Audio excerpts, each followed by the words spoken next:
Madam Boss vazopindura maitete musure mekunge vaneta nekuramba vachitukwa sechanana Vanyerere. This came after vaisa that 3D picture kubva kuna Barnabas Marambire achita ruda kuvavakira imba. Cat family yakabva yanotsvaka the same 3D image kune umwe anoplanawo dzimba ndokubva vauya vakati Madam Boss muri kurarama fake life. Welcome back to your channel. Please don't forget to like and subscribe. So Madam Boss vakazotoona kutoti aiwa munhu aramba oenderera pese vanongoramba vachinyarara. So maititi after vategwa naTom Jones nevamwe veCat family kuti uyai muone zviri kuno vakabva vangonyora ivo vakati ndazoiona nyaya iya. Barnabas akatsamwira kuti pai pandakaita live ndakati ko baba vaye vekunyebera vana kuti vachavavakira vakazodii. Ndopaakatanga kutirimuka kutanga kuita action. Saka izvi ndezvekundibhowa. Hauone here kufonera vanhu vese vandinoshanda navo achikumbira sponsorship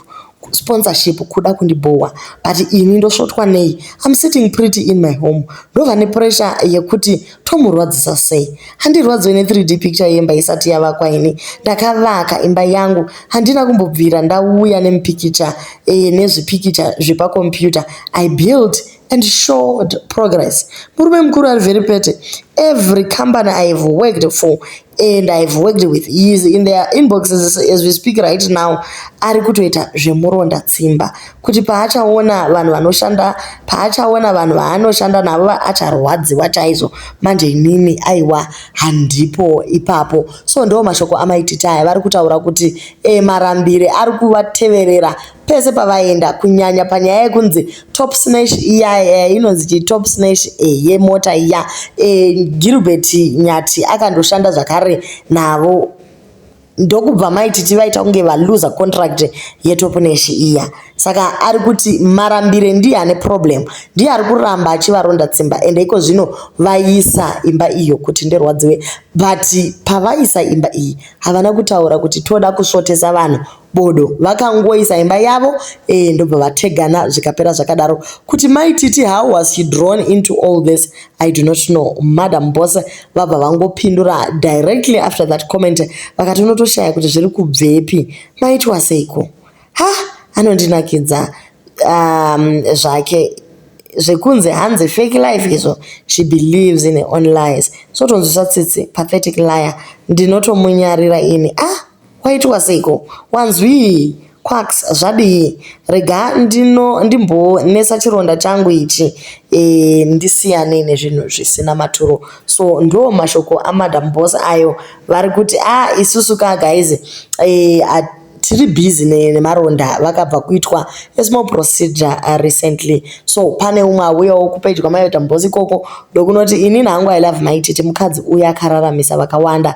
Vazhinji vanotomirira ataure ndokuti vawane content. Respect fairly chibaba checontent pano paFacebook. Madam Boss vangoti madiro enyu amai, madiro enyu. Vamwe vanomudira kubira vanhu, vamwe vanomudira kubatsira vanhu. Isu vamwe tomudira kunyeba kunosemesa. Nyaya ichingobvira pakunze hanzi manager vanonyepa zvisingaite. Vakatora graphic yeimwe company ndo zvakashatira kunyepa okusadzidza manager vakuvhomoka too much. Tanga tane PC pavakamboenda, fake people everywhere. So that is not even a house, that's a 3D picture. Kuswera kufunga every day kuti tinomushotesa sei apa ndakazvigarira pamba pangu ini. Clowns everywhere. Totenda yavakwa iya Grey Homes yakazodii zviya seka zvako rume risingageze rinonyeba iro. Ndokubva ataura mavara anotyisa andisingagone kutaura pano. So ndo mashoko ari kutumigwa manager pamwe chete naMadam Boss kuri kunzaiwa makanyepa zvinhu izvi hazvisi zvenyu, zvinhu zvamakabawo pamakambani evamwe. So Madam Boss vazosvika pakuti aiwa inini ndaneta nekuramba ndichingonyarara pese chero kupeji kwangu Cat family inotouya ipapapa pakatozouya vana Tom Jones vakaisa message dzakaoma zvachose. Dzimwe dzacho hadzitogoni kana kuverengeka newangu muromo. Hanzi naiwe Barnabas zvauri murume mukuru unotumwa kunyepa zviri pachena, haunyari here kuenda kunodzura mapicture emba yevaridzi onyepa kuti that's your project. Kwenyu kuri kuda basa here, okwenyu kuri kuda kusakundwa namura. izvi zvekuita chimanager chako chaunoitira vekwanyati uko zisekuru unotumwa kunyepa wandibhowa ndiwe uchashayisa vana malikes iwe uchitumwa manyepo. Vanhu mirai dzungu munoti Barnabas mbinga yekumba kwani. Hakuna mbinga inoita kuvaka jurawo ingati mudhuri wemochari. Tarisa kana electric fence hapana. Okay, tarisa kana gedhe racho chiichocho chinenge marata ekuvakisa tsapi. Hakuna mbinga yakadai at all. Chimbinga ichi chekusure kwegwavava hauna mari Barnabas. Gara pasi uzive zvechihure chako. Unoti une construction bajurawo rechimba chako is not make sure kuvaka kunge waivaka nema uyu amabridge hiri kukundwa namura akapedzera paruzeva apa padema iwo uri mutauni sekuvhura kwewe wabhoekana nditsvage ukaboekana nditsvage ndikubvise whatever so vanhu vacho vabva vatoenda kumba kwamarambire chaiko ndokunotora pikicha rekuti vameke sure kuti vaexposa vamarambire semunhu akaipisisa zvachose. So Madam Boss varongoti aiwa inini hangu ndaneta nekuramba ndonyarara saka ndakungozopindurawo zvandinenge ndakwanisa.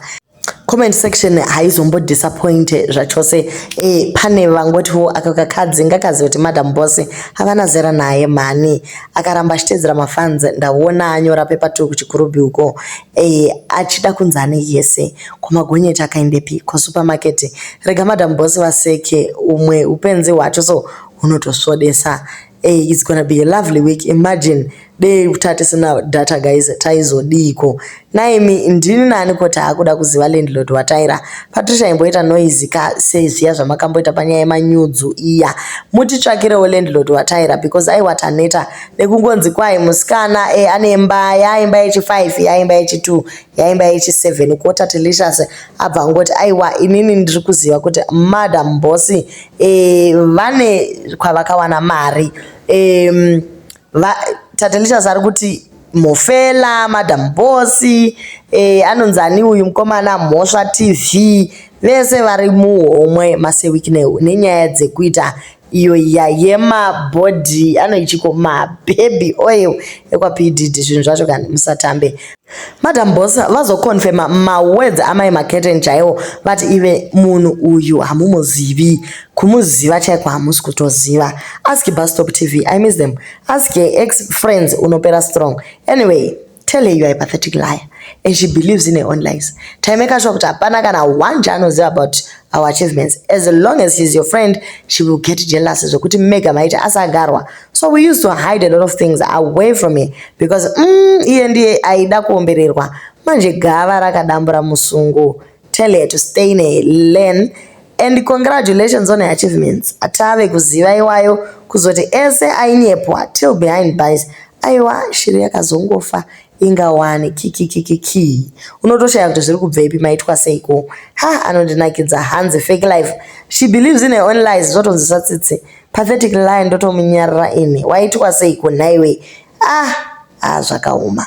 So ndo mashoko aMadam Boss aya vari kuti aiwa taneta naye kamuchacha tiri kuziva kuti imba ndeyako yekudema and all that chero mukati Madam Boss iroja but basically tiri kungoti lifestyle dzatiri kutorarama dzakasiyana. Madam Boss vari mumansion iwe uri mucottage waiting for your mansion to be built ndo zviri kungotaurwa mumacomments. Isusu pano tiri kungokusvitsai sezvazviri vanofarira kutuka mumacomment section vaya vanofunga kuti vane imwe better opinion. Please do so mungotipawo opinion yenyu nekindness guys.